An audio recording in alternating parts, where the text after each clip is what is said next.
రాక. అలాగే సార్, శివకుమార స్వామి శివైక్యం చెందారు. దాదాపు 111 ఏళ్ల వయసులో శివైక్యం చెందారు. నిన్న క్రియాశీల సమాధి నేపథ్యంలో చాలా మంది ప్రముఖులు వచ్చి నివాళులు అర్పించిన చూసాం. ఆయన గురించి మీ మాటల్లో.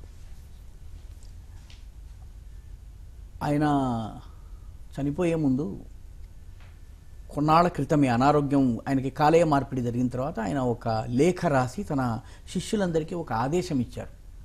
ఆ ఆదేశాన్ని మనం అర్థం చేసుకుంటే శివకుమార స్వామి యొక్క జీవన లక్ష్యం కూడా మనకి బోధపడుతుంది. ఆయన ఏమన్నారంటే, ఒకవేళ గనక నేను పొద్దునే చచ్చిపోతే అల్పాహారము పూర్తయ్యే వరకు, అంటే టిఫిన్ అందరూ నా ఆశ్రమంలో ఉన్నటువంటి వాళ్ళందరూ టిఫిన్ చేసేంత వరకు నేను చనిపోయిన విషయాన్ని బయట పెట్టద్దు.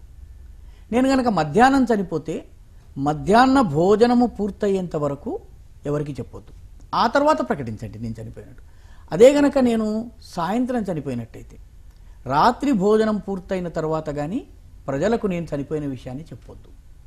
అంటే చనిపోయే సమయంలో కూడాను, జీవితం యొక్క చరమాంకంలో, మంచం మీద పడున్నటువంటి వయసులో కూడాను తాను చనిపోవటం వల్ల తన ఆశ్రమంలో తన చుట్టూ ఉండేటటువంటి వేలాది మంది భోజనము కోల్పోకూడదు అని చెప్పి ఆయన ఆలోచించారు.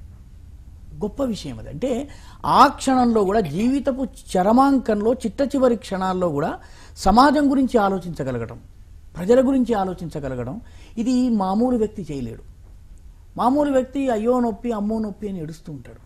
కానీ ఈ వ్యక్తి, నేను పగలు చనిపోయినట్టయితే టిఫిన్ తినేదాకా ఆపండి, అందరూ టిఫిన్ తిన్న తర్వాత ప్రకటించండి, లేదా మధ్యాహ్న భోజనం టైంలో చనిపోతే అందరూ తిన్న తర్వాత ప్రకటించండి.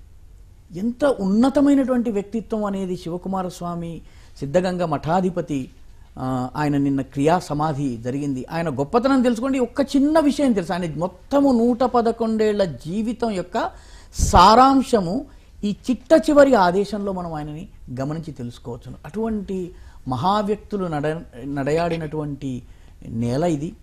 అలాంటి అనేకానేక మంది వ్యక్తులు, మహాపురుషులు ఈ దేశంలో మనకి లభించారు. శివకుమార స్వామి వంటి సిద్ధపురుషుల యొక్క జీవితాలని అధ్యయనం చేసి దాని నుంచి ప్రేరణ పొంది ఆయన బాటలోనే సమాజహితం కోసం పనిచేయటం, ఇది లక్ష్యంగా ప్రతి భారతీయుడు ముందుకు సాగాలి. అలాగే